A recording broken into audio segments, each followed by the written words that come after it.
Hello guys, আসসালামু আলাইকুম। Mini ব্লগে আপনাদের স্বাগতম। আশা করি সবাই ভালো আছেন। চলে আসলাম আরেকটি নতুন ব্লগ নিয়ে। সবাই গেস করতে পারেন আজকের ব্লগটা কি নিয়ে হতে পারে। অবশ্য রাস্তা দেখে হয়তো অনেকে বুঝে গেছেন ব্লগটা কি নিয়ে হতে পারে। যারা বুঝেননি তাদের জন্য বলি, আজকের ব্লগটা হচ্ছে কক্সবাজার নিয়ে। আমরা আজকে যাচ্ছি কক্সবাজার। তো ব্লগটা শুরু করা যাক। সকাল সকাল ঘুম থেকে উঠে আমরা বেরিয়ে গেছি কক্সবাজারের উদ্দেশ্যে। শুরু থেকে রেকর্ডিং করার ইচ্ছে থাকলেও সেটা করা সম্ভব হয়নি, কারণ একদম ভোর সকালে উঠছি।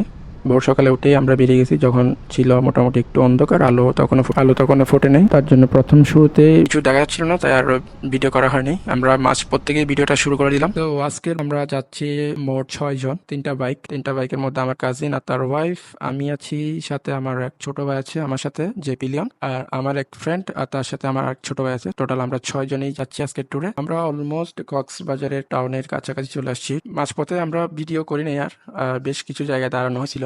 আমরা কক্সবাজার বিচের কাছাকাছি চলে আসছি। অলরেডি বিচ দেখা যাচ্ছে, জুম করে দেখতেছি যতটুকু দেখা যায় আর কি। হালকা পাতলা খাওয়া দাওয়া করে রেস্ট নিয়ে বেরিয়ে গেছি ইনানির উদ্দেশ্যে। মাঝখানে ভিডিওগুলো আসলে করা হয়নি, কারণ শরীরটা অনেক ক্লান্ত ছিল, যেহেতু সকাল সকাল বাসা থেকে বেরিয়েছি। ইনানি যাওয়ার পথে ছোট্ট একটা ব্রেক নিলাম। জায়গাটার নাম জানি না, কিন্তু আশেপাশে ঝাউ গাছ থাকাতে জায়গাটা খুব সুন্দর লাগতেছিল। ওইখানে একটা চা ব্রেক নিছি। চা ব্রেকটা শেষ করে আবার আমরা রওনা দিলাম ইনানির উদ্দেশ্যে। তো ইনানিতে চলে আসছি ফাইনালি। ইনানিতে এসেই প্রথমে গাড়িটা নামাই দিলাম বিচে। যখন বাইকটা বিচে নামাই দিলাম, তখন বাইকের চাকাগুলো বালুতে আটকে গেছে। বিচে গাড়িটা নামা দেওয়ার পর সোজা কয়েকটা রাউন্ড দিয়েছিলাম আগে।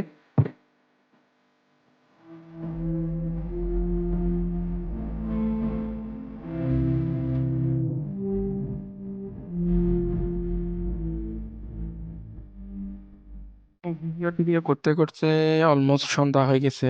সন্ধ্যার সময় সাগর একদম শান্ত, ভিউটা দেখতে জোস লাগতেছে। সানসেট অলরেডি হয়ে গেছে। আমরা এখন এখান থেকে ব্যাগ দিব। তো আমরা যখন ব্যাগ দিচ্ছি তখন আবার সেম প্রবলেম, বালুতে বাইক পুরো আটকে গেছে। পরে আমরা একটা একটা বাইক ঠেলে রাস্তায় নিতে হয়েছে।